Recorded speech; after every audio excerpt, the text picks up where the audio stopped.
नमस्कार मंडळी, स्वागत आहे तुमचं माझ्या एका नवीन मिनी ब्लॉगमध्ये। इथे आम्ही जात आहोत भातकुलीला, म्हणजे माझ्या सासरी। तर घरचे जे आले होते जागृतीच्या लग्नासाठी, त्यांना घरी सोडून द्यायचं होतं, म्हणून आम्ही रात्रीला आता निघालो। आणि नेहमीच तुम्हाला माहिती आहे की मी इथे सासरी येते तर रात्रीला येते आणि मस्त थोडा वेळ आम्ही थांबतो आणि नंतर निघून जातो। इथे घरी स्वयंपाक केलेला होता, पण कोणालाच जेवायचं नव्हतं, भूक कोणालाच नव्हती, म्हणून मग आम्ही तो टिफिन पॅक केला आणि इथे घेऊन आलो। आणि आल्याबरोबर बघा थोडा वेळ थांबलो, पण नाही तर सर्वांना भुकासुद्धा लागल्या। तर इथे जेवायला बसलेलो आहोत। एक डाळ तडका आहे, नंतर गोबीची भाजीसुद्धा आहे आणि शेंगांची भाजी आहे, असं आम्ही जेवण केलं।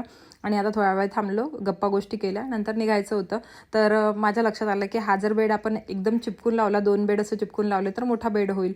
पण नंतर लक्षात आलं की जी विंडो आहे त्याच्यामध्ये खूप सारं सामान राहतं, तर ते घ्यायला अडचण होणार, म्हणून मग ताईंनी नको बोलल्या। मग ते राहू दिलं तसंच, परत आपल्या जागी तो बेड करून ठेवला, नंतर निघून आलो। आता घरी पोहोचलेलो आहोत आणि फुल व्लॉग बघण्यासाठी तुम्हाला त्या त्रिकोणला दाबावं लागेल जो खाली दिसत आहे।